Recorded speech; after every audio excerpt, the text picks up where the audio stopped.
Picture this: a vast jungle, silent except for the rustle of leaves, where towering stone pyramids rise from the earth like forgotten giants. These are the ruins of the Maya, a civilization that once thrived with dazzling cities, advanced astronomy, and a written language, only to vanish into the shadows of history, leaving behind whispers of their existence. What happened to them? Where did they go? And what other secrets lie buried beneath the soil of the Americas, waiting to be uncovered?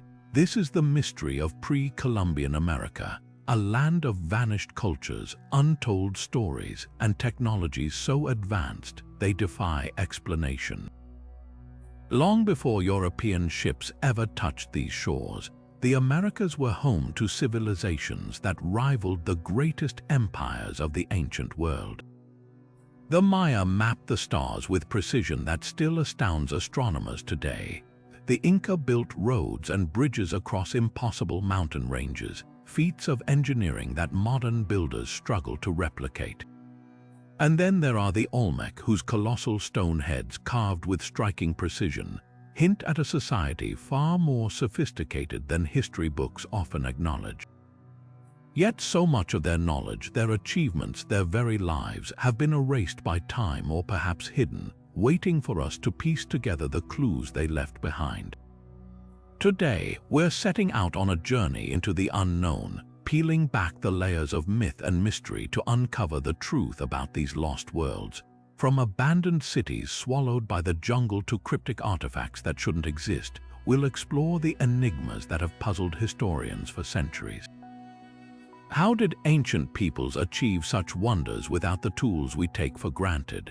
What catastrophic events or human choices led to their downfall, and what can their stories teach us about our own world? The answers might just change the way you see history itself. So come with me, let's step into the shadows of the past and uncover the secrets of pre-Columbian America. Deep in the humid lowlands of what we now call Mexico, around 3,000 years ago, something extraordinary happened, a spark that would ignite the flame of Mesoamerican civilization. This was the birthplace of the Olmec, a culture so foundational that scholars often call them the mother culture of the Americas. Think of them as the ancient architects of a legacy that would later shape the Maya, the Aztec, and countless other societies. But who were they, really? And how did a people living in swampy jungles manage to carve 20-ton stone heads with such striking detail, moving them miles without wheels or beasts of burden? The Olmec didn't just leave behind art, they left puzzles. Those famous colossal heads, some standing over 9 feet tall, depict rulers with flattened noses, thick lips, and helmets resembling those of ballplayers. Each one is unique, yet they all share an uncanny realism that suggests these weren't just symbols. They were portraits, but here's the mystery. The basalt used to carve them came from mountains over 50 miles away. Without draft animals or metal tools, how did they transport these massive stones? Some researchers think they floated them on rafts along rivers, a staggering feat of engineering for a society that flourished over 1,000 years before the Common Era. Yet the Olmec's brilliance didn't stop at sculpture. They were master farmers too, taming the unforgiving wetlands by creating raised fields and intricate irrigation systems. They grew maize, beans, and squash, the sacred trio of Mesoamerican agriculture, feeding cities like San Lorenzo and La Venta, where pyramids and plazas hinted at a society rich in ritual and hierarchy.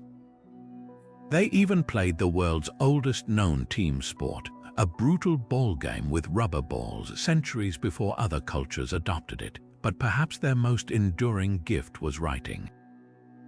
While earlier markings existed, the Olmec may have been the first in the Americas to develop a true script, etching symbols onto jade and pottery that some believe evolved into the Maya's intricate glyphs. Then, around 400 years before the birth of Christ, their civilization began to crumble. The great centers were abandoned, their monuments deliberately buried or defaced. Was it climate change, shifting trade routes, a revolt against the ruling class? Evidence points to all three. Sediment cores reveal catastrophic flooding, while archaeological digs show signs of burnt buildings and smashed sculptures, clues of civil unrest. Whatever the cause, the Olmec didn't truly vanish. They became the blueprint, their innovations woven into the fabric of every culture that followed. When the Maya drew their calendars or the Aztec built their temples, they were standing on the shoulders of these forgotten giants. And that's the haunting beauty of pre-Columbian America. Every discovery feels like unearthing a piece of a grand, interconnected story, one that's still being written. Imagine a civilization so advanced they calculated the length of a solar year with greater precision than European astronomers of their time. This was the Maya at their peak between the years 250 and 900 of the Common Era. Their cities gleamed with white limestone temples, their markets buzzed with traders exchanging jade and cocoa beans, and their scribes recorded history in thousands of intricate glyphs, the only fully developed writing system in the ancient Americas. But then, something went terribly wrong. Not all at once, but gradually, like lights flickering out across a vast landscape. By the time Spanish ships arrived centuries later, the great cities stood empty, reclaimed by jungle, their people scattered. What could have brought down such a sophisticated society? The Maya didn't just vanish overnight. Their collapse was a slow unraveling, a series of cascading failures. Take Tikal, once a powerhouse with towering pyramids that cast shadows over 70,000 people. Tree rings from nearby caves tell a chilling story. Decades of relentless drought in the 9th century, precisely when the city's monument stopped being built. Pollen samples reveal forests regrowing over farmland, as if nature itself was reclaiming what humans could no longer sustain. But climate alone doesn't explain why some cities fell while others, like Chichen Itza, thrived for centuries longer. That's where the human element enters the picture. Warfare left its mark too. In the murals of Bonampak, vivid scenes of prisoners tortured by victorious kings hint at a society turning inward, tearing itself apart. Archaeologists have found defensive walls hastily built around once open plazas, and mass graves filled with bodies bearing the marks of violent deaths. The Maya had always fought, but now it was different. Wars weren't just for captives and glory, but for survival. As resources dwindled, kings who'd promised to bring rain through their divine connections lost credibility. People began to leave, abandoning the gods who'd failed them and the rulers who couldn't feed them. Yet recent discoveries complicate the narrative. In the jungles of Guatemala, laser surveys have uncovered vast networks of terraced fields and canals, showing the Maya transformed swamps into productive farmland. At Copan, scientists found evidence of a sophisticated water filtration system using zeolite, a volcanic mineral that purifies water, a technology Europe wouldn't have for another 1,000 years. These weren't people passively succumbing to disaster, they were innovators fighting to adapt. So why did they fail? The answer may lie in their very success. The Maya built a civilization so finely tuned to their environment that when the climate shifted, their systems became a liability. Their reliance on seasonal rains for reservoirs left them vulnerable when droughts stretched for years.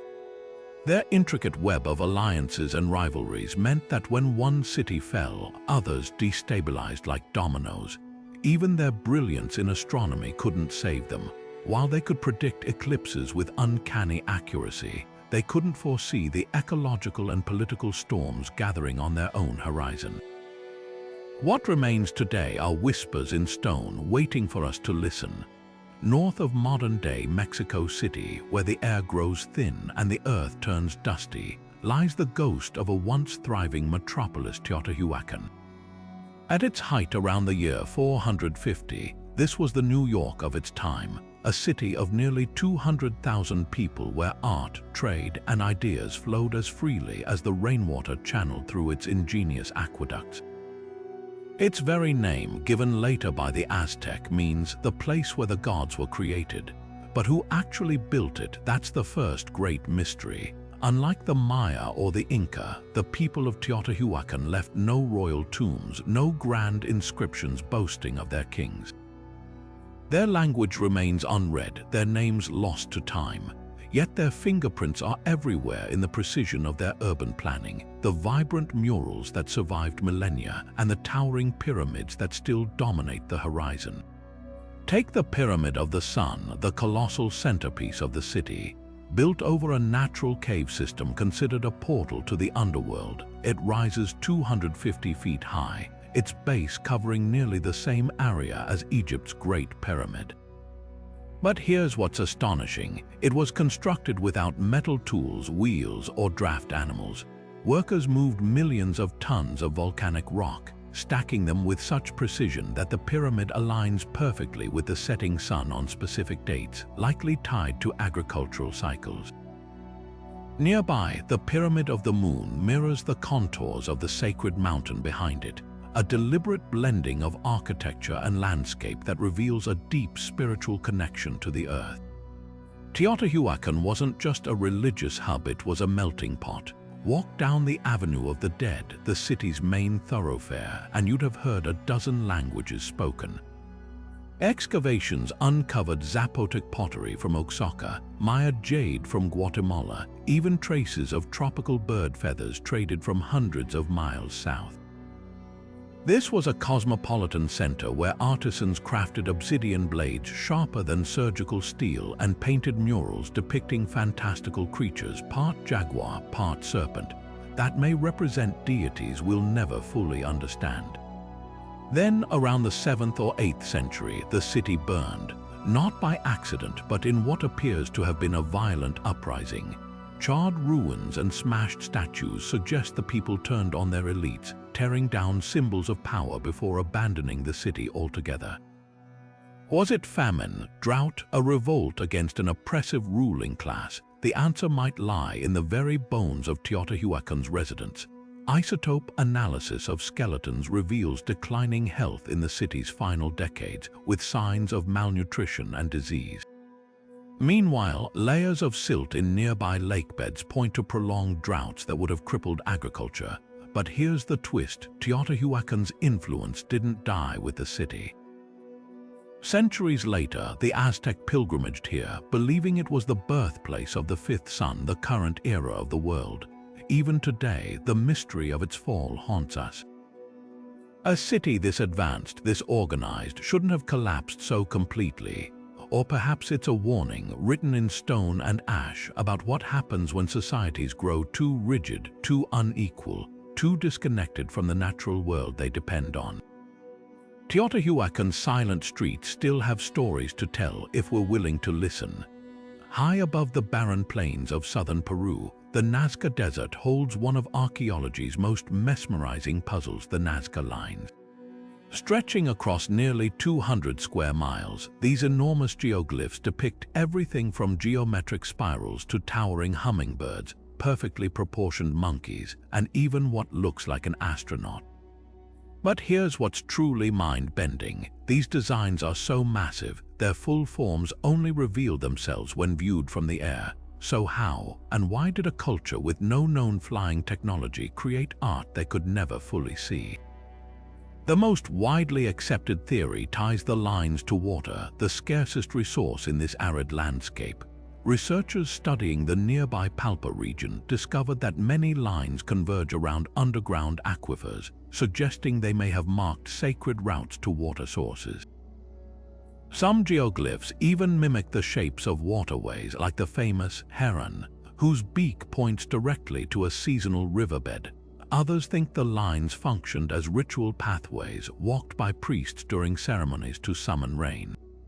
Footwear found at the site supports this: sandals with curled toes, designed to avoid disrupting the delicate desert surface. But the most striking evidence comes from pottery. Nazca ceramics often depict the same animals found in the geoglyphs, reinforcing the idea that these weren't random doodles but deeply symbolic creations, possibly offerings to deities who controlled the rains. Then there's the astronomical angle. A few lines align with solstice sunrises, while others point to constellations important in Nazca mythology. One cluster near the spider glyph matches the star pattern of Orion's belt during the rainy season, hinting at a celestial calendar guiding agricultural cycles. But not every theory stays grounded in science. Since their rediscovery by pilots in the 1920s, the lines have fueled speculation about extraterrestrial involvement.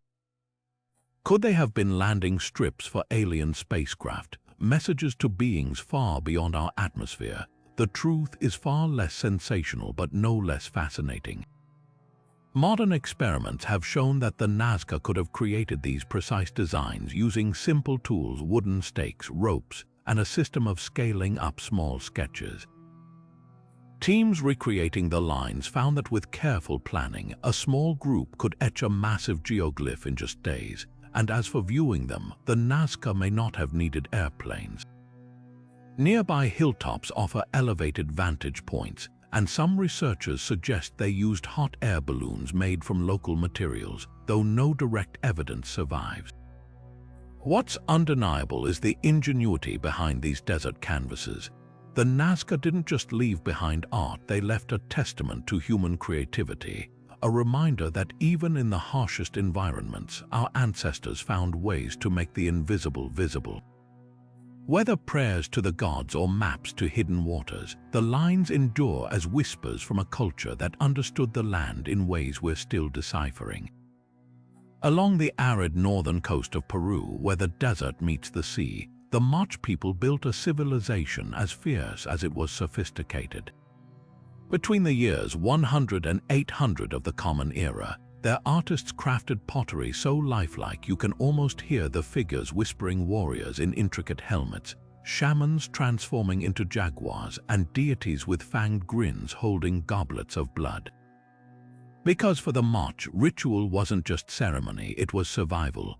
Their world revolved around a sacred exchange, blood for rain, sacrifice for order. And nowhere was this more evident than in their temples, where rulers performed public spectacles of power that blurred the line between politics and religion. Imagine standing in the shadow of the Huaca de la Luna, a massive adobe pyramid painted in vivid murals of snarling deities. At its summit, a high priest, perhaps the ruler himself, dressed in gold and jade, raises a ceremonial knife. Below, captives from rival villages wait, their fate sealed. Archaeologists have uncovered tombs here filled with the remains of sacrificed warriors, their bones showing signs of brutal combat before death. Some skulls became cups, their edges smoothed by use, while others were strung into grisly necklaces worn by elites. This wasn't random violence, it was theater, a carefully staged demonstration of divine favor meant to unite and awe the Moche people. The message was clear: our rulers commune with the gods, and through their sacrifices the rivers will flow. But the most revealing discoveries came from Zapotec, where archaeologists unearthed the richest pre-Columbian tombs ever found in the Americas. Here, the Lord of Zapotec was buried in a cocoon of treasure, golden headdresses, turquoise beads, and a scepter shaped like a pyramid. Surrounding him were sacrificed attendants, llamas, even a child, all arranged to serve him in the afterlife. This was more than burial, it was a statement of cosmic authority. The Moche elite didn't just rule, they were seen as intermediaries between worlds, their power legitimized by their ability to command life and death. Yet the very rituals that sustained the Moche may have hastened their end. Sediment cores from the region tell a grim story, decades of intense droughts and catastrophic floods, likely triggered by El Niño events. As crops failed, the people's faith in their rulers' divine connections would have crumbled. Excavations at the Huaca de la Luna reveal a chilling final act: elite tombs hastily sealed, temple murals defaced, and evidence of mass burials. In their desperation, the Moche may have escalated sacrifices to extremes, hoping to appease gods who no longer answered. What's left is a haunting paradox.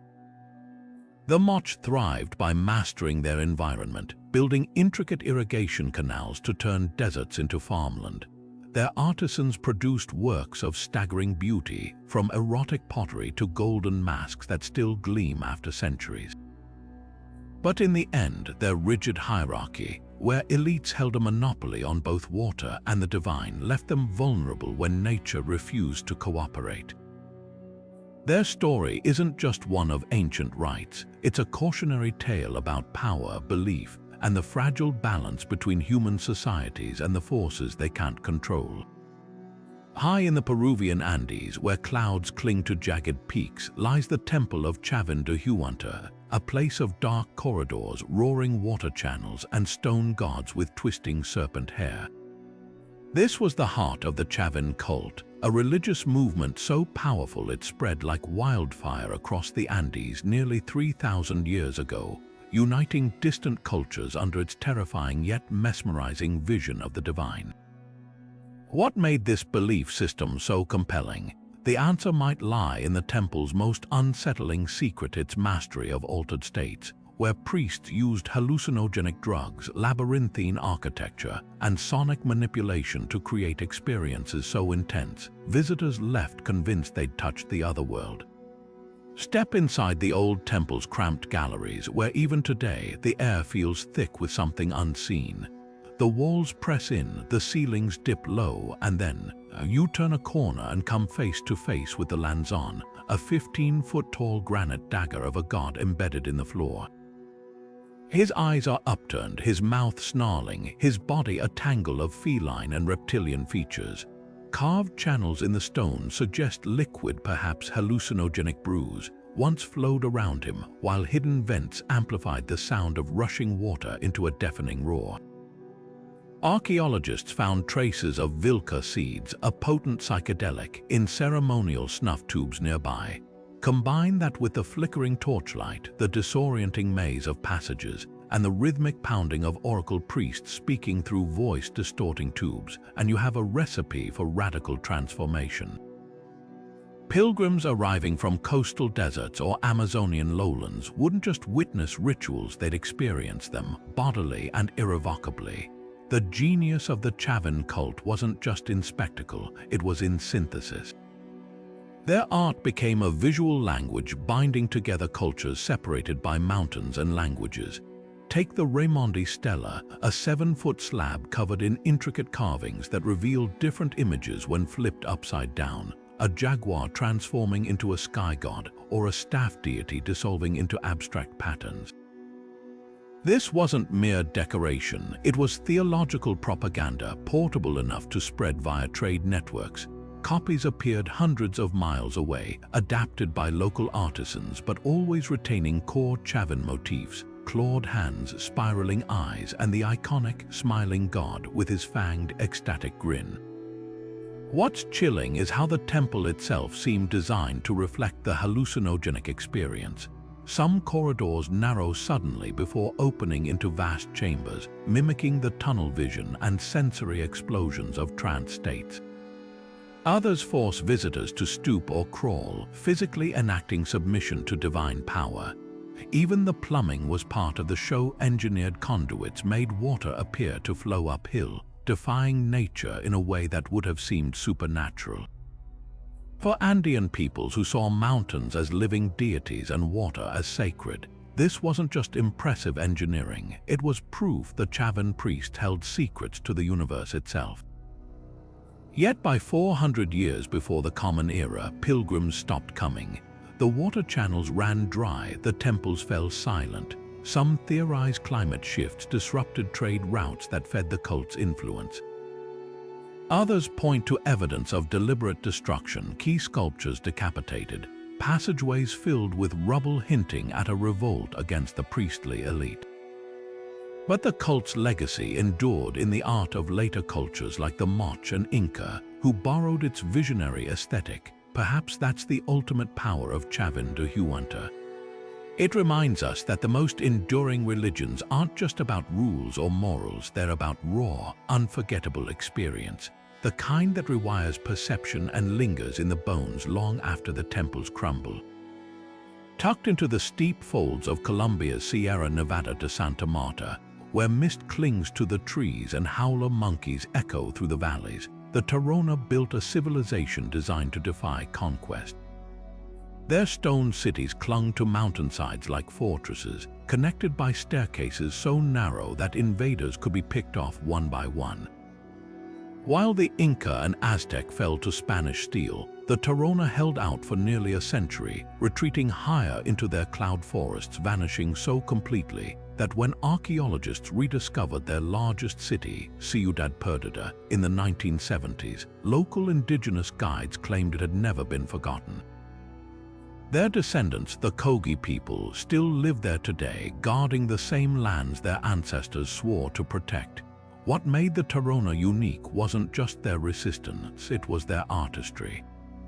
They crafted gold pieces so intricate, early Spanish chroniclers called them the jewelers of the New World.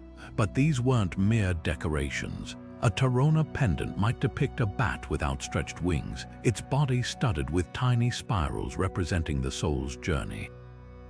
Others showed shamans mid-transformation, half human, half jaguar, their eyes wide with trance visions.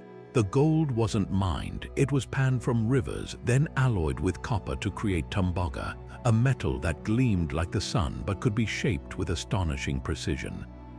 Their lost wax casting techniques produced hollow figurines so delicate, modern jewelers struggled to replicate them without modern tools. Yet their greatest marvels were their cities. Ciudad Perdida, the so-called Lost City, sprawls across terraced platforms linked by stone paths. Circular foundations mark where thatched houses once stood, each aligned to catch mountain breezes while avoiding landslides. Ingenious drainage channels, still functional after 800 years, funneled rainwater away during torrential storms, but the real secret lay in their location. Perched at elevations between 3,000 and 4,000 feet, these settlements were high enough to escape tropical diseases but low enough to grow cocoa, maize, and cotton, a perfect balance between survival and isolation. When the Spanish arrived in 1524, the Tairona didn't surrender, they adapted. After initial clashes, they burned their coastal towns and retreated inland, luring the conquistadors into ambushes on narrow trails. One Spanish account describes soldiers collapsing from heat exhaustion as Tairona archers picked them off from the trees. For 75 years, they fought a guerrilla war until the Spanish, frustrated, declared the mountains unconquerable. But victory came at a cost. The Tairona abandoned their cities, dispersing into smaller, hidden villages. Their descendants, the Kogi, remember this history as a warning. Today, the Kogi emerge occasionally from the mountains to deliver urgent messages about environmental destruction, calling themselves the Elder Brothers tasked with protecting the earth. They speak of the Tairona not as a lost civilization, but as a living legacy, one that chose invisibility over extinction. Their goldwork survives in museums, their stone cities in jungle-covered ruins, but their greatest lesson endures. Sometimes survival means knowing when to disappear. For centuries, explorers and scholars painted the Amazon as a vast, untouched wilderness, a primeval jungle where small bands of hunter-gatherers lived in harmony with nature, never altering their environment. But what if everything we thought we knew was wrong? Recent discoveries have shattered this myth, revealing a hidden history of sprawling cities, monumental earthworks, and landscapes so carefully managed, they blur the line between wild and cultivated. The truth is, the Amazon wasn't just a home to ancient peoples, it was their masterpiece. Take the work of archaeologist Heiko Prumas, who used LiDAR technology to peer beneath the dense canopy of Bolivia's Llanos de Mojos. What he found was staggering: an intricate network of circular and rectangular mounds, raised causeways, and reservoirs spanning thousands of square miles. These weren't random features, they were the bones of settlements so large they rivaled medieval European cities. One site, now called Kotoka, boasted a central pyramid 22 meters tall, surrounded by concentric rings of moats and palisades. Even more astonishing, the sheer scale of earth moving. At the nearby Island of the Sun, workers moved enough soil to fill 4,000 Olympic swimming pools, all without metal tools or wheels. But these weren't just feats of engineering, they were acts of ecological genius. The Amazon's famously poor soil, once thought incapable of supporting large populations, was transformed by human hands. Dark patches called terra preta, black earth, dot the region, a man-made super soil still fertile after centuries. Mixed with charcoal, pottery shards, and compost, this soil was engineered to resist leaching nutrients, creating pockets of farmland that could feed thousands. Nearby, researchers found remnants of vast orchards where ancient peoples cultivated Brazil nuts, palms, and fruit trees in patterns so deliberate they've been called forest gardens. The most compelling evidence, though, comes from the arts. Ceramic fragments from Morojo Island depict scenes of crowded villages, complete with plazas and multi-family longhouses. Some show figures wearing elaborate headdresses, their bodies painted for ceremonies, hardly the imagery of isolated nomads. Even the rivers bear witness.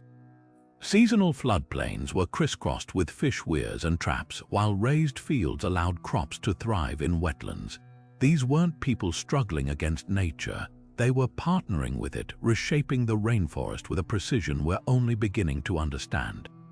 So why did the myth of the empty Amazon persist? Partly because its cities were built to disappear. Unlike stone pyramids, earthworks melt back into the jungle when abandoned. But there's a darker reason: the catastrophic population collapse after European contact. Diseases like smallpox wiped out an estimated 90% of the Amazon's inhabitants, leaving behind empty landscapes that later explorers mistook for virgin wilderness. Today, as scientists piece together this lost world, they're uncovering a revolutionary idea that the Amazon isn't just a natural wonder. It's a living archive of indigenous innovation, a testament to societies that thrived by not conquering nature, but by learning to dance with it. On the floodplains of the Mississippi River, where the states of Illinois and Missouri meet today, the skyline 800 years ago would have stopped you in your tracks. Rising above the river stood Cahokia, a city of 20,000 people, more populous than London at the time, with a central plaza larger than 35 football fields and a towering earthen pyramid that dwarfed everything around it. This was the beating heart of Mississippian culture, a sprawling metropolis that thrived centuries before European contact, where priests studied the stars, artists crafted intricate copper ornaments, and games of ritual sport drew crowds from hundreds of miles away. Yet by the 1400s, the city stood abandoned, its grand mounds left to the elements. How did such a sophisticated society vanish so completely from memory? The scale of Cahokia still astounds archaeologists. Monk's Mound, the city's centerpiece, stretches 100 feet high and covers 14 acres, all built by hand, basketload by basketload of earth. That's 22 million cubic feet of soil moved without wheels, beasts of burden, or metal tools. At its summit stood a temple where rulers likely performed ceremonies aligned with celestial events. Just to the north, the Grand Plaza hosted festivals and markets, while a wooden henge of towering posts functioned as a solar calendar, marking equinoxes with eerie precision. But Cahokia wasn't just impressive for its monuments. It was a carefully planned city with neighborhoods arranged by profession, sophisticated waste management systems, and trade networks stretching from the Great Lakes to the Gulf of Mexico. Shells from Florida, copper from Lake Superior, and mica from the Appalachians all flowed into this bustling hub. What's fascinating is how Cahokia mirrored, and in some ways surpassed, contemporary European cities. While London's streets were narrow, muddy tracks, Cahokia's plazas were meticulously maintained, swept clean of debris. Where Paris relied on the Seine for drinking water and sewage disposal, Cahokians engineered a series of reservoirs and canals to manage their water supply. And while European nobles hoarded wealth in castles, Cahokia's elite seemed to invest in public works, using their influence to organize massive construction projects that benefited the entire community. This was urban planning on a scale the Americas weren't supposed to achieve until centuries later, yet by the 1300s cracks began to show. Tree rings reveal a series of devastating droughts coinciding with evidence of malnutrition in skeletal remains. The once bustling suburbs shrank and palisades went up around the city center, a sign of growing unrest. Some researchers point to a chilling discovery: mass graves from around this period containing victims of blunt force trauma, suggesting violence or even ritual killings. Did failed harvests spark a crisis of faith in Cahokia's rulers? Did overhunting and deforestation destabilize their environment? Or was it something more subtle, a slow unraveling of the social contracts that held this complex society together? The eerie parallel to medieval Europe is hard to ignore. Just as Cahokia declined, European cities faced their own crises: the Great Famine of 1315 to 1317, followed by the Black Death.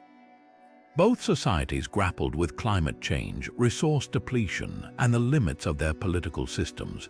But while Europe's cities eventually rebounded, Cahokia's people dispersed, assimilating into smaller Mississippian towns or migrating entirely. Today, the mounds stand as silent witnesses to a forgotten chapter of urban brilliance, one that forces us to rethink what advanced really means in the story of human civilization. The sandstone cliffs of the American Southwest hold secrets carved into their very walls: great houses tucked beneath overhanging rock faces, their doorways opening onto sheer drops, their circular kivas sunk deep into the earth. These are the ruins of the ancestral Pueblones, often called the Anasazi, a people who mastered the art of survival in one of North America's harshest landscapes. Between the years 900 and 1300, they built sprawling settlements like Mesa Verde and Choco Canyon, complete with multi-story towers, ceremonial chambers, and hundreds of miles of arrow-straight roads that stretched across the desert. Yet by the end of the 13th century, these thriving communities emptied out, their rooms left filled with undisturbed pottery, their hearths cold. What could drive a people to abandon homes they'd inhabited for generations? Look closer at those cliff dwellings, and you'll see a civilization finely attuned to its environment. At Mesa Verde's Cliff Palace, the builders positioned structures to capture winter sunlight while shielding against summer heat. They engineered reservoirs to store precious rainwater and developed drought-resistant strains of maize that could thrive with just 12 inches of annual rainfall. Their roadways, some 30 feet wide and bordered by low stone walls, connected distant communities, not for trade carts, which didn't exist here, but possibly for pilgrimages. Choco Canyon's great houses align with celestial events like the lunar standstill, a cycle spanning 18.6 years, suggesting an astronomical sophistication rivaling the Maya. These weren't primitive cliff dwellers, they were urban planners, astronomers, and hydraulic engineers, yet the very land that nurtured them turned against them. Tree rings from the period tell a grim story: a 50-year megadrought beginning in 1276, the worst in 8 centuries. Skeletal remains from the final years show signs of malnutrition, with children's growth stunted and elders suffering from arthritis worsened by hauling water from ever deeper sources. But drought alone doesn't explain why the ancestral Pueblones left so abruptly, or why some exits seem almost ritualistic. At Sand Canyon Pueblo, archaeologists found smashed pots and dismantled kiva roofs, as if the structures were ceremonially closed. Other sites reveal evidence of violence: burned buildings, bodies with unhealed wounds hinting at social upheaval. Was this a society fracturing under pressure, turning on itself when resources dwindled? Perhaps the most haunting clues come from the art they left behind. Petroglyphs near the abandoned villages show figures with wide, staring eyes and contorted bodies. Some interpret these as depictions of starvation or spiritual anguish. Others point to a sudden shift in religious symbols, with once prominent fertility motifs replaced by images of warriors and shields. Could a spiritual crisis have driven the exodus as much as environmental stress? Modern Puebloan oral traditions speak of migrations guided by divine signs, of cycles where people must move to restore balance. Today's Hopi and Zuni peoples carry forward ancestral Puebloan traditions, from ceramic designs to ceremonial dances. They reject the word abandoned for these sites, preferring moved on, a purposeful transition, not a collapse, and that's the enduring mystery. The ancestral Puebloans didn't vanish, they transformed, adapting as their ancestors had done for millennia. Their story isn't one of failure, but of resilience, a reminder that sometimes the bravest act isn't clinging to a dying way of life, but having the wisdom to walk away and begin anew. Long before the Aztecs rose to power, another civilization captured the imagination of Mesoamerica, the Toltecs. But pinning down their true story is like trying to grasp smoke. Were they a mighty empire, as later Aztec rulers claimed, or did their legend grow larger than reality, transformed over centuries into a golden age of wisdom and power? The answer lies somewhere in the ruins of Chala, their supposed capital, where towering warrior statues keep watch over a city that seems too small to match its outsized reputation. Chala's most striking feature is its Atlantean figures, 4 massive basalt columns carved to resemble armored warriors, each standing 15 feet tall with butterfly-shaped chest plates and spear throwers gripped in their hands. For the Aztecs, these were proof of Toltec greatness. Their emperors traced their lineage to Toltec ruler Topiltzin-Quetzalcoatl, a priest-king who supposedly fled Chala after a power struggle, vowing to return one day, a prophecy the Aztec ruler Moctezuma Roman II feared had come true when Spanish ships arrived. But here's the twist. Archaeology suggests Chala was modest compared to Teotihuacan or even later Aztec cities. Its population likely never exceeded 60,000, and its artistic influence, while real, may have been exaggerated by Aztec propaganda. So why the disparity? The Aztecs had a vested interest in myth-making, claiming descent from the Toltecs, branded as the epitome of civilized rulers, lent legitimacy to their own empire. Aztec artisans copied Toltec motifs, from feathered serpents to jaguar thrones, while their poets spun tales of Chala's lost splendor. Modern excavations complicate this picture. At Chala, evidence points to a society deeply divided. Elite residences show signs of lavish feasting, while commoners' bones reveal malnutrition and overwork. Then around the 12th century, parts of the city were burned, echoing the downfall of Topiltzin in legend. Did internal strife topple the Toltecs, or did droughts and failing trade routes erode their power? The truth may be even more fascinating than the myth. Rather than a single dominant empire, the Toltecs might have been a confederation of city-states, their cultural influence spreading through trade and alliances rather than conquest. Artifacts with Toltec designs appear as far away as Chichen Itza, where a nearly identical warrior statue gallery stands. Some scholars suggest these were sister cities, sharing ideas across vast distances. Meanwhile, Aztec accounts mention multiple Tolans, holy cities, not just one, hinting that Toltec may have been an idealized title claimed by various rulers. What endures isn't just stone and story, it's the Toltecs' legacy as inventors. They perfected the chacmul, the reclining figure holding a sacrificial bowl seen in later Aztec temples. They advanced metallurgy, crafting copper bells traded throughout Mesoamerica. Most importantly, they became a mirror for every subsequent civilization's aspirations. To the Aztecs, they symbolized lost golden age. To modern archaeologists, a cautionary tale about how easily history bends to the needs of those who tell it. The Toltecs remind us that sometimes a civilization's greatest power lies not in the empire it built, but in the myths it left behind. High above the Oaxaca Valley, on a flattened mountaintop that seems to touch the sky, lies Monte Albon, the Zapotec civilization's breathtaking capital. Unlike most ancient cities built near rivers or fertile plains, this one chose the clouds, literally reshaping the mountaintop into terraced plazas, pyramids, and ball courts beginning around 500 years before the Common Era. The view from here stretches for miles in every direction, a strategic advantage that let the Zapotec see enemies coming long before they arrived. But it's not just the location that makes Monte Albán extraordinary, it's the mysteries carved into its very stones. Among the most puzzling are the Danzantes, over 300 stone slabs depicting figures in twisted, almost agonized poses. Early Spanish colonists thought they were dancers, hence the name, but modern scholars see something far darker. The open mouths, contorted limbs, and closed eyes suggest captives tortured or sacrificed, some with glyphs between their legs that might name them as defeated rulers from rival cities. One particularly gruesome panel shows a figure with genital mutilation, a practice known in Mesoamerican warfare to humiliate conquered elites. Yet the Danzantes aren't trophies of war, they're carefully arranged in sacred spaces, hinting they played a role in rituals, perhaps as conduits to the underworld.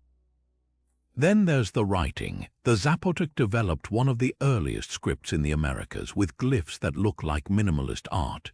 Jaguars reduced to a few elegant lines, geometric day signs, and symbols for earth or sky that appear in later Maya texts. Some scholars believe the Maya borrowed key elements of their writing system from the Zapotec, though the two civilizations were often rivals. At Monte Albán's zenith, around 200 to 600 of the Common Era, its influence stretched from the Pacific coast to the Maya highlands, evidenced by traded jade and ceramics. But this wasn't just economic competition, it was a clash of ideologies. While the Maya kings emphasized their connection to celestial bodies, Zapotec rulers portrayed themselves as intermediaries between the living and the dead. Their tombs, like the famous Tomb 7, were packed with treasures, gold pectorals, jade masks, and intricately carved urns showing the rain god Casillo with serpentine tongues. One urn depicts a bat-faced deity holding a sacrificial knife, a reminder that for the Zapotec, death wasn't an end, it was a layer of existence intertwined with life. This spiritual depth manifested in their architecture too.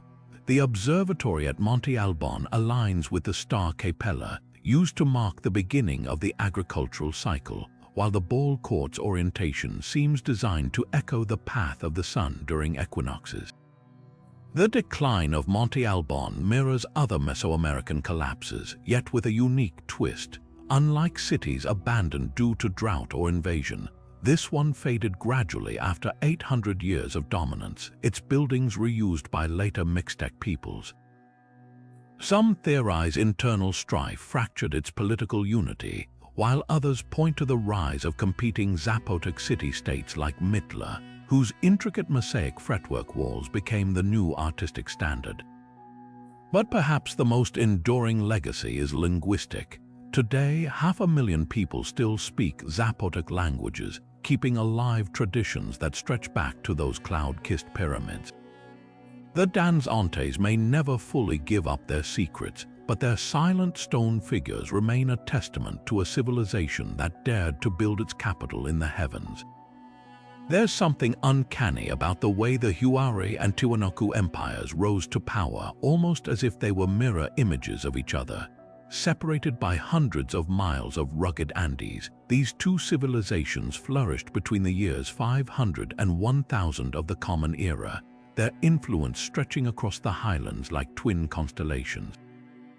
The Huari built their administrative hubs in the windswept plateaus of central Peru, while Tiwanaku's spiritual center thrived near the shores of Lake Titicaca at a breathtaking altitude of 12,000 feet. Yet despite the distance, their art tells a startling story of connection.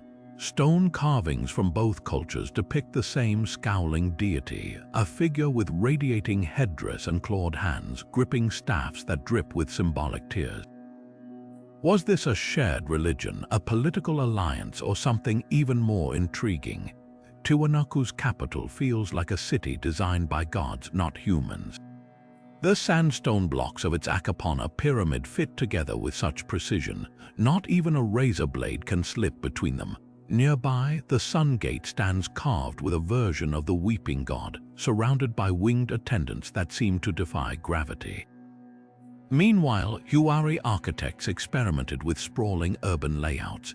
their buildings painted in vivid murals of jaguars and serpents, but look closer and the parallels emerge. Both cultures used a distinctive polychrome pottery style with geometric patterns so similar, archaeologists once debated whether they were the same people. Even their textiles whisper of exchange. Huari tapestries woven with Tiwanaku's signature stepped crosses, Tiwanaku ritual cups bearing Huari-inspired feline motifs. The most compelling evidence of their bond, though, lies in the ground. Excavations along the ancient trade routes between them reveal way stations stocked with goods from both empires, spondylus shells from Ecuador, coca leaves from the Amazon, and obsidian tools crafted in each other's style. Some scholars argue this wasn't just commerce but a deliberate cultural fusion, a kind of ancient globalization where ideas flowed as freely as goods. Perhaps the most haunting clue is the quinoa. At Huari sites, scientists found traces of this high-altitude grain, which could only have been grown near Tiwanaku's heartland. In return, Tiwanaku's elite treasured Huari-style feathered headdresses, symbols of power that crossed linguistic barriers. Then, around the year 1000, both civilizations collapsed within decades of each other, a synchronicity that's hard to ignore. At Tiwanaku, canals that once fed raised agricultural fields lay choked with silt, victims of a prolonged drought recorded in nearby lake sediments. Huari's downfall was messier. Their grand buildings were burned, their storerooms emptied. Some researchers point to climate shifts that made their intricate farming systems untenable. Others believe internal rebellions toppled elite classes who'd grown too distant from their people. But there's a third possibility, that their fates were intertwined. When trade networks fractured, did each empire lose the resources the other provided?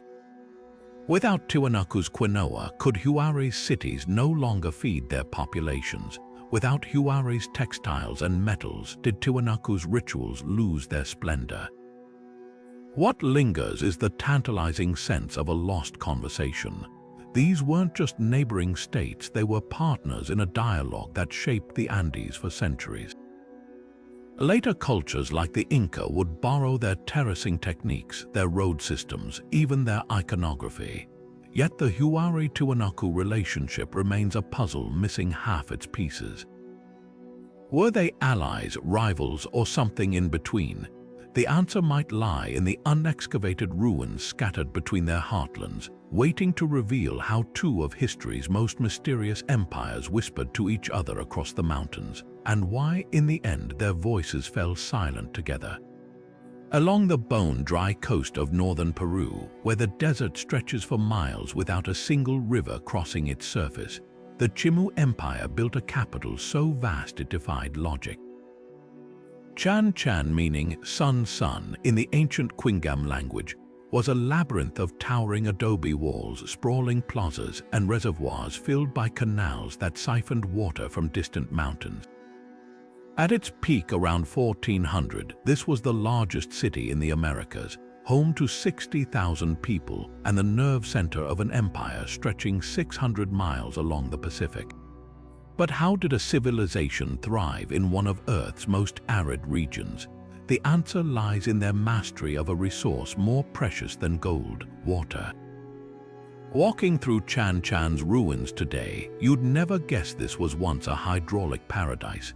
The Chimú transformed their desert into fertile farmland using a network of canals so precise, some still function after 600 years. They tapped into the Andes' seasonal runoff, channeling it through miles of stone-lined ditches that fed reservoirs like the awe-inspiring La Cumba, which could hold millions of gallons.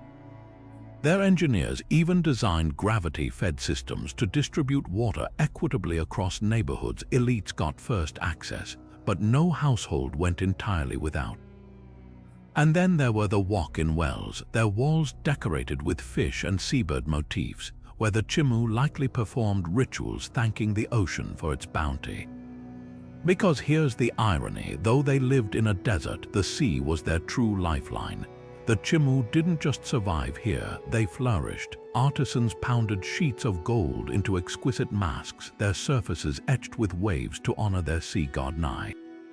Fishermen hauled in anchovies by the millions, drying them into nutrient-rich flour that fed both armies and laborers.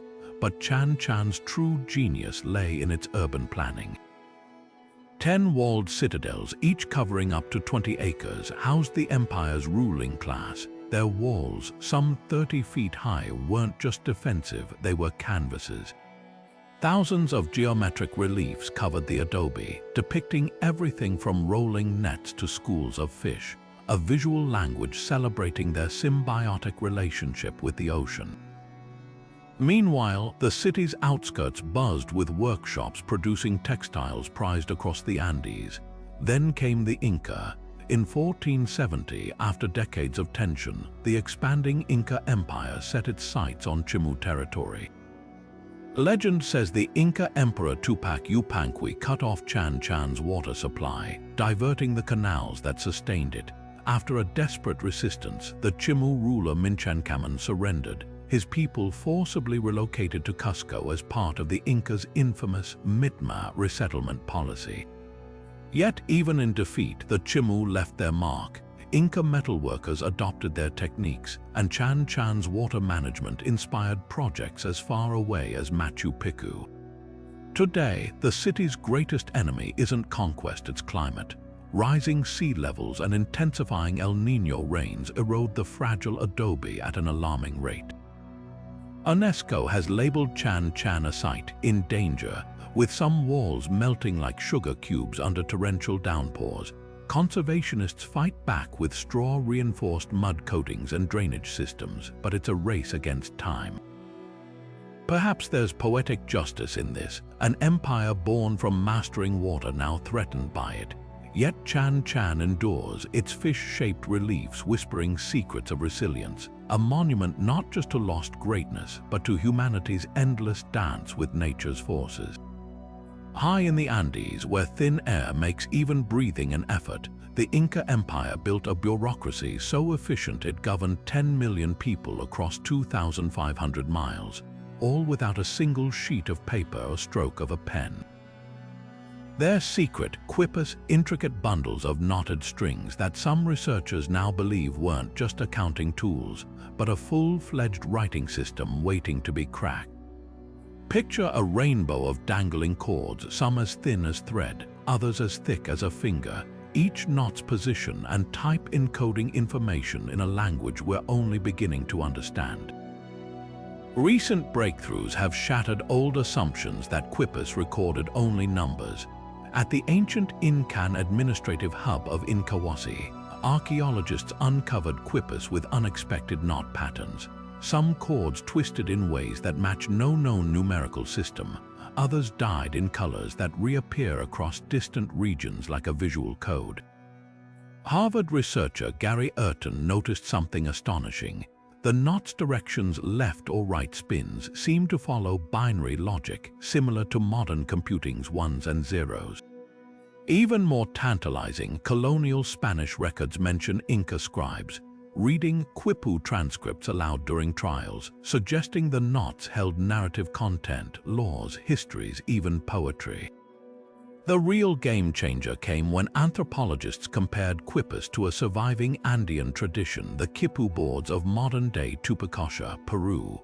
There, elders still use simplified knot records to track livestock and communal labor. By studying these living systems, scholars identified recurring knot clusters that might represent syllables or place names. One quipu from the 16th century, now in Rome's Museo del Culture, has chords arranged in groups of 7, a pattern that aligns perfectly with Quechua's 7 vowel sounds. Could this be the Rosetta Stone that finally unlocks the Inca's knotted lexicon? The implications are staggering. If deciphered, quipus could rewrite pre-Columbian history. Spanish chroniclers burned countless quipus as idolatrous objects, erasing what may have been the Andes equivalent of the Library of Alexandria. Only about 600 survive today, many buried with their meaning. But imagine what secrets they hold: tax records revealing the true scale of Machu Picchu's construction, dynastic lists confirming legendary rulers like Pachacuti, or even first-hand accounts of the empire's collapse. Every unraveled knot brings us closer to hearing the Inca's voice, not through conquerors' biased accounts, but through the very cords their administrators tied with such care. The greatest irony, this primitive system may have been more durable than paper. While European archives crumble, centuries-old quipus retain their data intact, their cotton and camelid fibers defying time. In that resilience lies a quiet rebellion, a reminder that writing isn't defined by alphabets alone, but by the human urge to make memory tangible. The Inca didn't just leave behind stones and roads, they left a language suspended in space, waiting for the right hands to trace its threads and listen. Perched on a knife-edge ridge between two towering Andean peaks, Machu Picchu seems to defy both gravity and reason. How could a site this elaborate, with its terraced gardens, precision-cut stone temples, and intricate water channels, remain unknown to Spanish conquistadors just 40 miles away? The answer lies in misunderstanding its true nature. This wasn't a lost city at all, but a carefully hidden sanctuary, a place where Inca royalty could retreat from the chaos of Cusco to commune with gods and stars. When Hiram Bingham stumbled upon the overgrown ruins in 1911, he initially thought he'd found Vilcabamba, the last refuge of Inca rebels. His sensational claims captured headlines, but later research revealed something far more nuanced. Machu Picchu's architecture tells a different story. The Temple of the Sun, with its curved wall aligning perfectly with the June solstice sunrise, wasn't built for masses of worshippers. It's intimate, designed for elite ceremonies. Nearby, the royal tomb's niche mirrors the shape of the surrounding mountains when viewed at dawn, suggesting the Inca saw this place as a nexus between earthly and celestial realms. Then there's the matter of water. While most Inca sites relied on natural springs, Machu Picchu's engineers built a masterpiece of hydraulics. 16 fountains cascade down the site, fed by a canal system that still functions after 5 centuries. Each fountain served a specific purpose, some for rituals, others for the emperor's private baths. This wasn't just practical, water was sacred, a literal flow of life from the mountains to the ruler. The famous Mirror of Water in the Temple of the Condor reflects the constellation Lyra during certain nights, turning astronomy into liquid art. Bingham's legacy is as complex as the site itself. Local farmers had long known about Machu Picchu. One, Melchor Artiga, guided him there. Yet Bingham's removal of thousands of artifacts to Yale University sparked a century-long custody battle, finally resolved when many were repatriated in 2012. Modern archaeology suggests the site was likely built around 1450 for Pachacuti, the emperor who transformed the Inca from a kingdom to an empire. Its remote location wasn't accidental. This was a private estate where rulers could demonstrate their divine connection away from prying eyes. What truly chills the spine is how Machu Picchu was abandoned. Unlike other Inca sites showing signs of conflict, its buildings were carefully sealed, as if awaiting a return that never came. The last caretakers may have been the Aklakuna, chosen women who maintained the temples until disease or war scattered them. Today, as tourists trace the same stone paths the Inca once walked, the site whispers a reminder. Sometimes the greatest mysteries aren't about what was lost, but what was intentionally concealed. While Spanish conquistadors often take the blame for the devastation of indigenous America, their deadliest weapons weren't swords or cannons, they were microbes. Long before Hernán Cortés laid eyes on Tenochtitlan, invisible killers raced ahead of European explorers, traveling along trade routes like silent wildfires. Smallpox, measles, and typhus tore through populations with no immunity, collapsing societies so thoroughly that many conquistadors walked into ghost towns emptied by disease rather than battle. Take the case of the Inca Empire. When Francisco Pizarro arrived in 1531, he found an empire already fractured by civil war. But what weakened the Inca wasn't just sibling rivalries, it was an epidemic that had swept down from Panama years earlier, likely carried by indigenous traders. Spanish chronicles describe entire villages where the dead outnumbered the living, their corpses left unburied because there was no one left to perform rituals. By some estimates, 90% of the Tawantinsuyu's population perished before Pizarro ever set foot in Cajamarca. The Inca weren't defeated by steel, they were crippled by pathogens that turned their intricate road system into a highway for disaster. The Mississippi Valley tells an even eerier tale. In 1540, Hernando de Soto's expedition marveled at thriving towns along the river, some housing thousands. When French explorers returned a century later, they found the same regions nearly deserted, the mounds overgrown with forest. Archaeology confirms the horror, mass graves dating to the mid-16th century, filled with victims of simultaneous epidemics. Soil samples reveal layers of abandoned farmland, pollen shifting abruptly from maize to weeds, a botanical tombstone for societies that vanished between European visits. What made these diseases so catastrophic? Indigenous Americans lacked exposure to the zoonotic pathogens that had circulated in Europe for millennia. No cattle-borne smallpox, no swine flu variants. When these illnesses crossed the ocean, they hit with the force of a biological tsunami.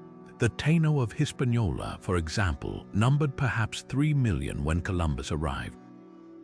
Within 30 years, fewer than 30,000 remained. Spanish priest Bartolomé de los Casas described infants dying at their mothers' breasts, entire lineages erased before baptismal records could be written. Yet the most haunting evidence lies in the land itself. Amazonian dark earth, those fertile patches once thought to be natural, now appears to be the residue of lost populations. Charcoal layers suggest controlled burns ceased abruptly, as if the hands that tended them had disappeared.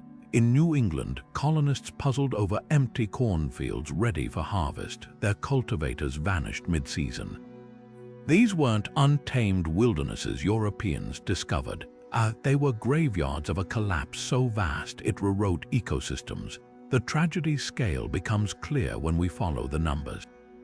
Estimates suggest the Americas lost between 50 and 90% of their pre-contact population within a century, a death toll surpassing the Black Death 20 times over. Cities that once rivaled Paris lay abandoned. Trade networks that stretched continents fell silent.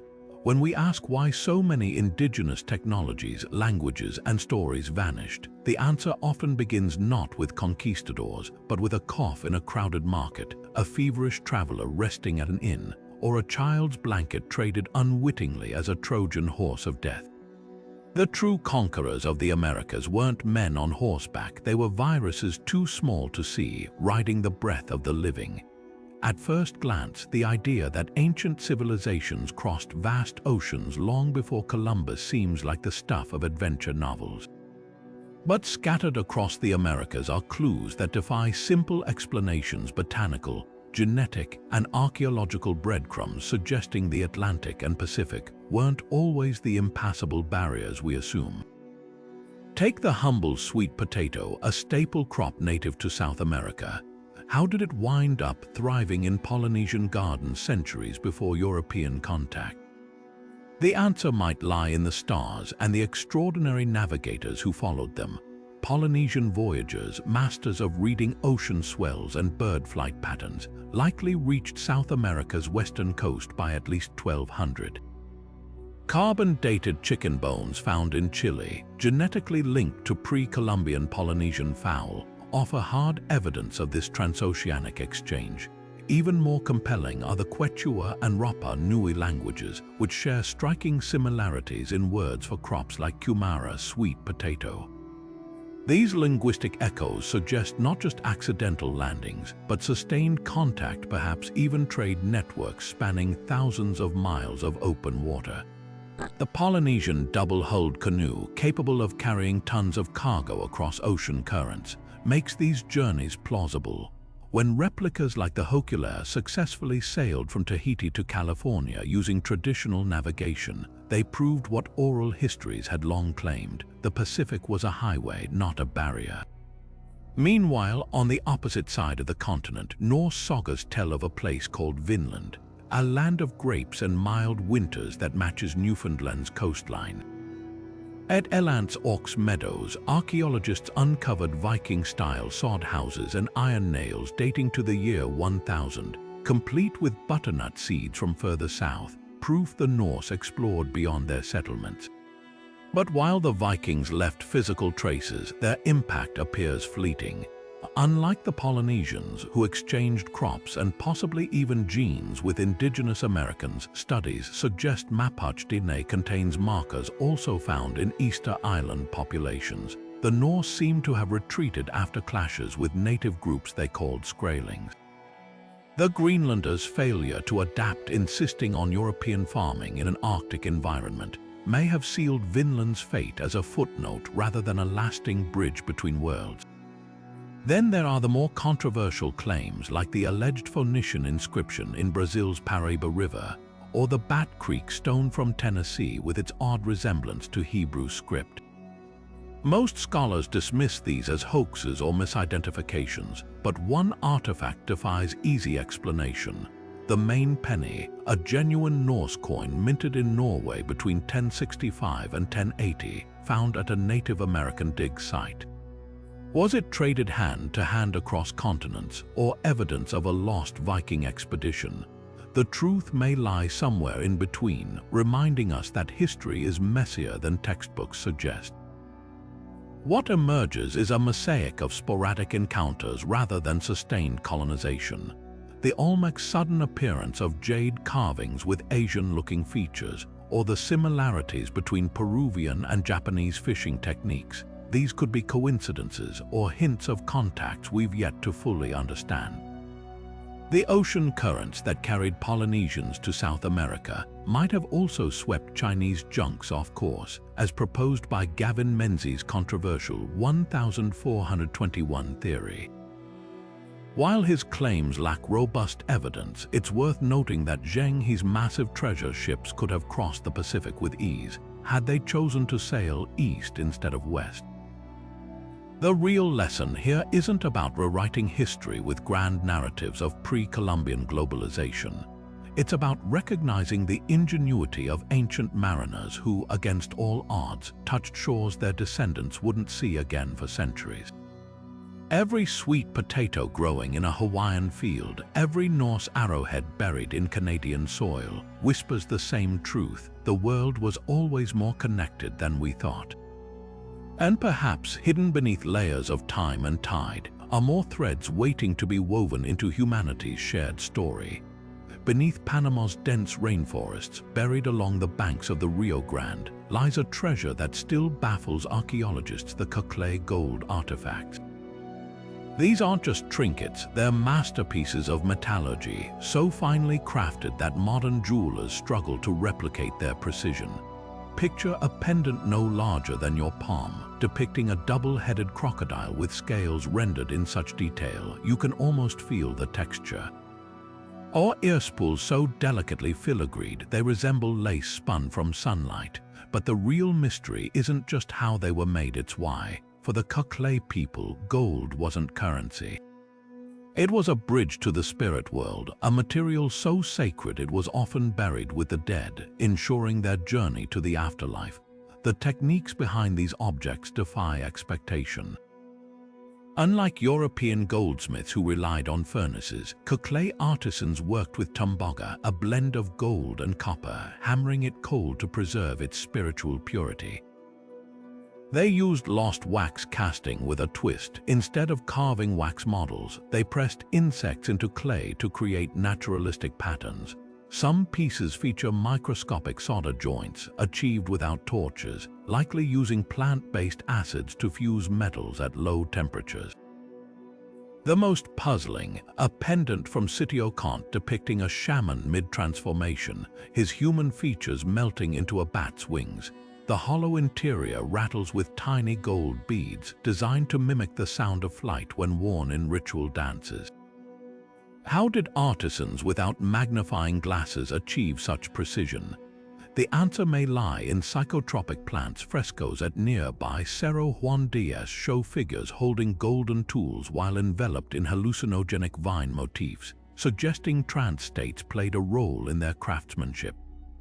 Trade routes add another layer of intrigue. Coclé gold contains trace amounts of platinum, a metal found only in Colombia's Choco region 400 miles away. Yet there's no evidence of conquest or colonization connecting these areas.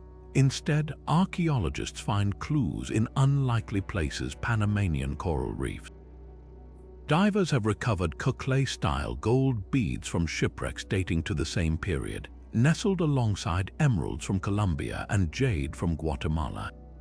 This hints at a maritime exchange network far more extensive than previously imagined, where elites traded not for wealth but for symbolic power.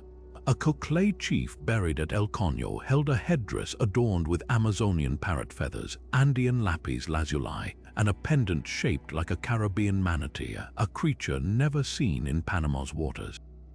Was this the work of middlemen, or did Coclé voyagers themselves brave the open ocean? The spiritual weight of these objects lingers in their designs.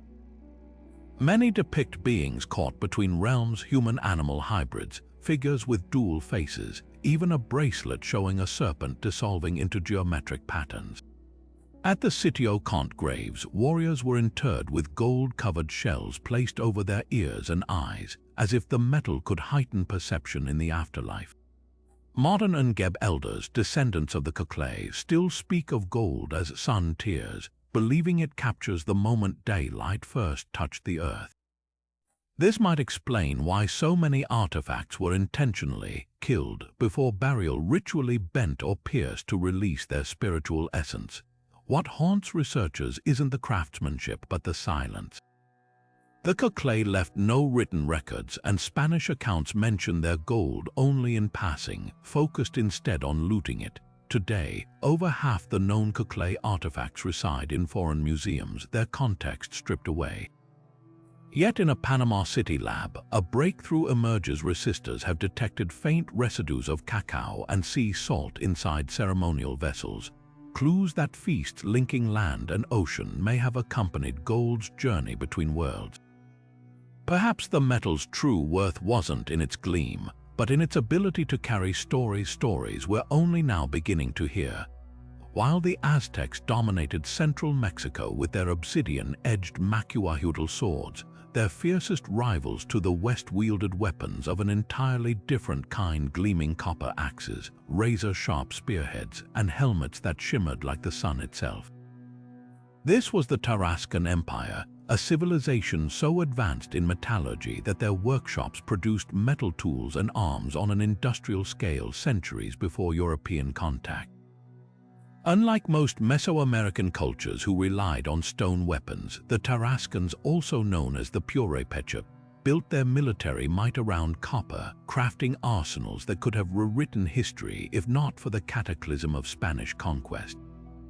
What made their technology so extraordinary was its systematic efficiency.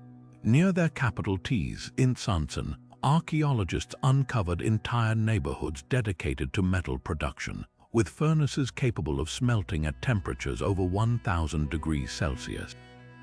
Slag heaps tell the story of massive output enough to equip armies with copper projectile points that punched through cotton armor more effectively than obsidian. But the real game changer was their alloying techniques. By mixing copper with arsenic or tin, the Tarascans created bronze-like metals harder than anything the Aztecs could field. Spanish accounts describe Tarascan warriors wearing segmented copper plate armor, a defensive innovation unseen elsewhere in the Americas. The Aztecs learned to fear this fire-forged edge firsthand. When Emperor Axayacatl invaded Tarascan territory in 1478, his forces were annihilated in the Battle of Taxamaroa. Survivors recounted how Tarascan copper axes cleaved through wooden shields, while their arrowheads pierced the quilted Icahuapilli vests worn by Aztec elites. This crushing defeat marked the only major territorial loss in Aztec expansion, a testament to metal's battlefield supremacy. Ironically, the Tarascan success may have saved them from Aztec domination, but left them uniquely vulnerable to a different threat. Their centralized metal production, so crucial for military dominance, became a fatal liability when the Spanish arrived. Cortés' Lieutenant Nuño de Guzmán, upon encountering Tarascan cities in 1530, marveled at metal workshops more plentiful than blacksmiths in Seville. Recognizing their value, the Spanish swiftly repurposed these facilities to produce weapons for their own campaigns. But here lies the great historical irony. The very metallurgical prowess that shielded the Tarascans from the Aztecs made them a prime target for European exploitation. Their smelters were put to work minting coins for Spanish coffers, their artisans enslaved to fuel colonial greed. Within decades, Huntson's forges no longer turned out armor and axes, but shackles and plowshares, tools of subjugation rather than sovereignty. Perhaps the most haunting legacy lies in what might have been. With their sophisticated alloy knowledge, the Tarascans stood on the brink of a full Bronze Age. Archaeologists have found tantalizing clues, a handful of true bronze artifacts with precise tin ratios suggesting experimental progress. Had history unfolded differently, might Mesoamerica have developed its own metallurgical tradition to rival Eurasia's? The question lingers like smoke from those long-cooled furnaces, a reminder that technological advantage means little when faced with the tides of time and conquest. Today, the occasional copper tool still surfaces in Lake Pátzcuaro's waters, its edges still sharp enough to draw blood-silent witnesses to an empire that mastered metal while the world changed around it. Across the Americas, from the Aztecs' misty highlands to the Incas' sun-baked Andes, a peculiar thread weaves through indigenous creation myths. The arrival of pale-skinned, bearded sages who brought knowledge, then vanished with a promise to return.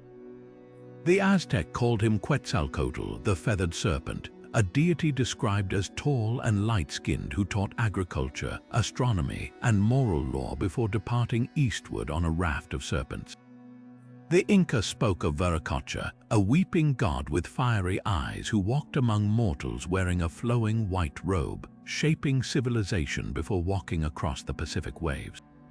Even the Maya had Cuculcan, whose name echoes Quetzalcoatl's, descending from the stars to instruct humanity in arts and sciences.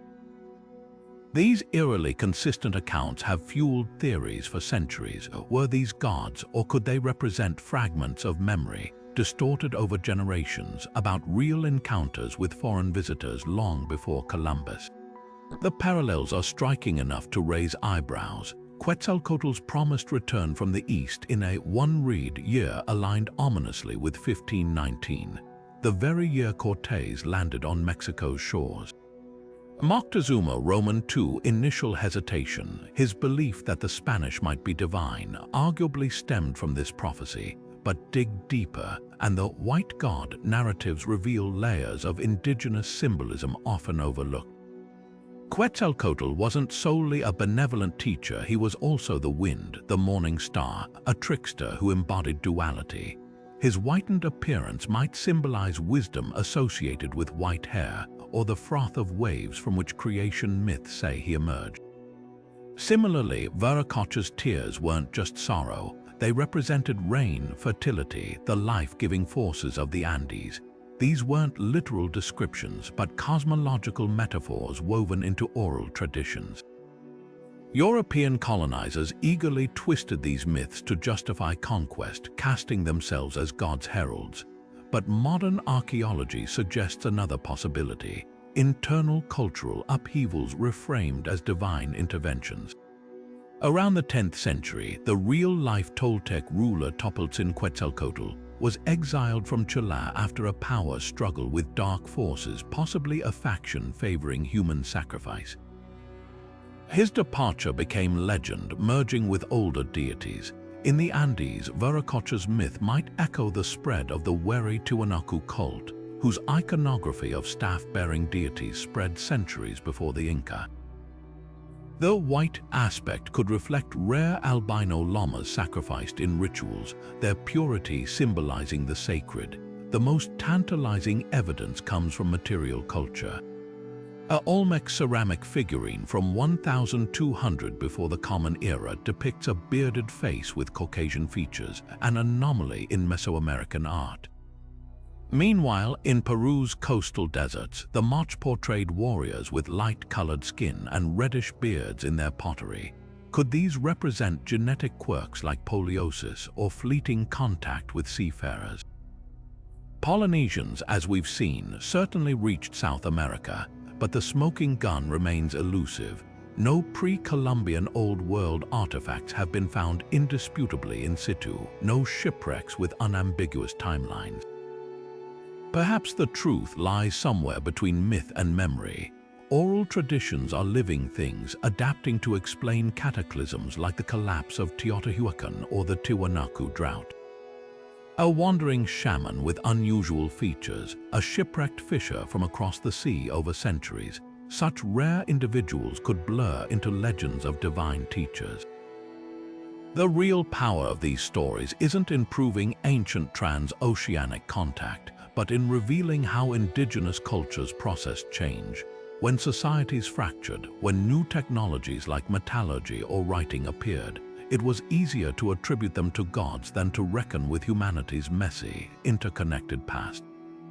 The white gods may never be pinned down as historical figures, but they endure as symbols of lost wisdom, of cycles of destruction and renewal, and of the eternal hope that knowledge once given can never truly disappear. The Amazon rainforest, often called the lungs of the earth, hides a secret beneath its towering canopy, a secret buried in the soil itself. Scattered across this vast wilderness are patches of earth so dark and fertile, they stand in stark contrast to the region's notoriously nutrient-poor ground. This isn't just soil. This is terra preta, literally, black earth, in Portuguese, a man-made miracle crafted by indigenous hands over centuries, if not millennia. Unlike the thin, leached soils typical of rainforests, terra preta is rich, crumbly, and teeming with life. It's also one of the most enduring legacies of pre-Columbian civilizations, a testament to their deep understanding of ecology long before the word existed. What makes terra preta so extraordinary? For starters, its composition reads like a recipe for environmental alchemy. Charcoal, bone fragments, broken pottery, composted plant matter, and even fish bones are kneaded into the earth, creating a blend that resists degradation for centuries. The charcoal, or biochar, acts like a sponge, locking in nutrients and moisture while providing a habitat for beneficial microbes. Bones and shells add calcium and phosphorus, while pottery shards improve drainage. Modern scientists have tested this ancient soil against adjacent untouched earth, and the results are staggering. Terra preta holds up to 10 times more organic carbon, retains nutrients far longer, and can even regenerate itself over time. In a region where conventional agriculture often fails after just a few seasons, these dark earth gardens have remained productive for over 2,000 years. The implications for today's world are profound. As global leaders scramble for solutions to climate change and soil degradation, terra preta offers a blueprint for sustainable farming.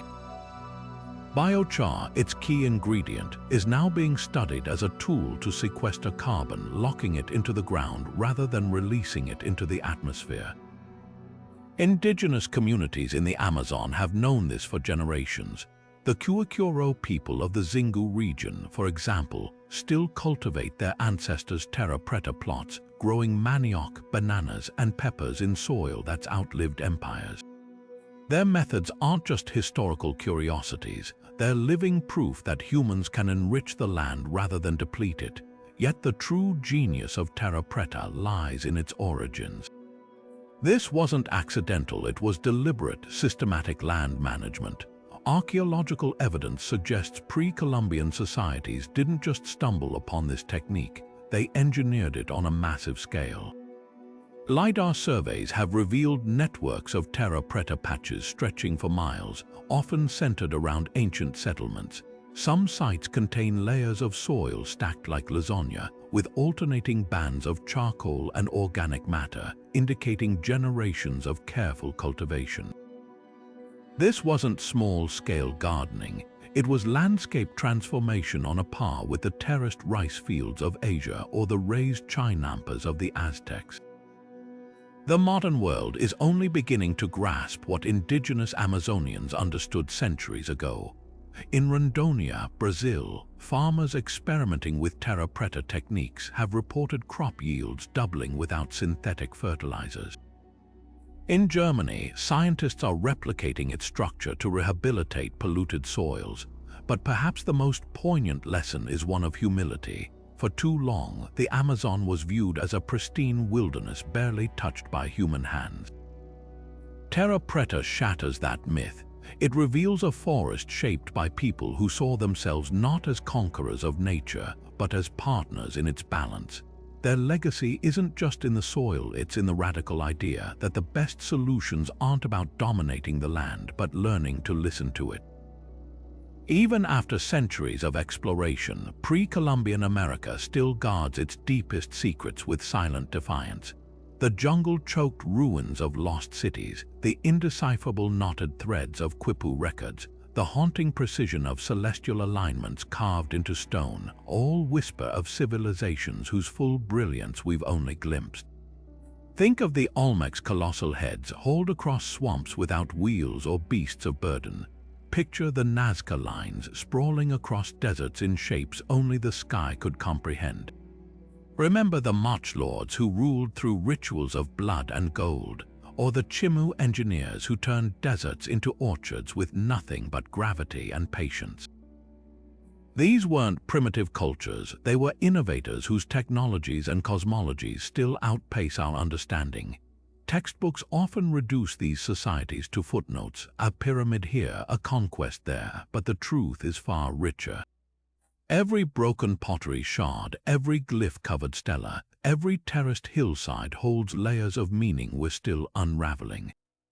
Why did the ancestral Puebloans seal their cliff dwellings like time capsules before walking away? How did the Tarascans master metallurgy while their neighbors relied on stone? What catastrophic thread connects the nearly simultaneous collapses of the Maya, the Tiwanaku, and the Huari? The more we discover, the clearer it becomes. The Americas before Columbus were a tapestry of interconnected genius, not a blank space waiting for European pens to write upon it. This isn't just about rewriting history, it's about listening to it. Modern science, from LiDAR scans to isotopic analysis, is finally amplifying voices silenced for centuries. Indigenous oral traditions, long dismissed as myth, now guide archaeologists to forgotten cities. Dark earth patches in the Amazon prove that what we call wilderness was once a carefully tended garden. The past isn't dead, it's waiting for us to ask better questions. So the next time you hear someone call these civilizations mysterious, push deeper. Mystery isn't an endpoint, it's an invitation. Now it's your turn. Which of these unsolved enigmas lingers in your mind? The astronomical brilliance of Choco Canyon, the eerie wartime prophecies of the Aztecs' Quetzalcoatl, or perhaps the haunting beauty of Coclé gold, crafted with techniques we can't quite replicate. Dive into the comments and share which piece of this puzzle fascinates you most, because history isn't just something we study. It's something we continue to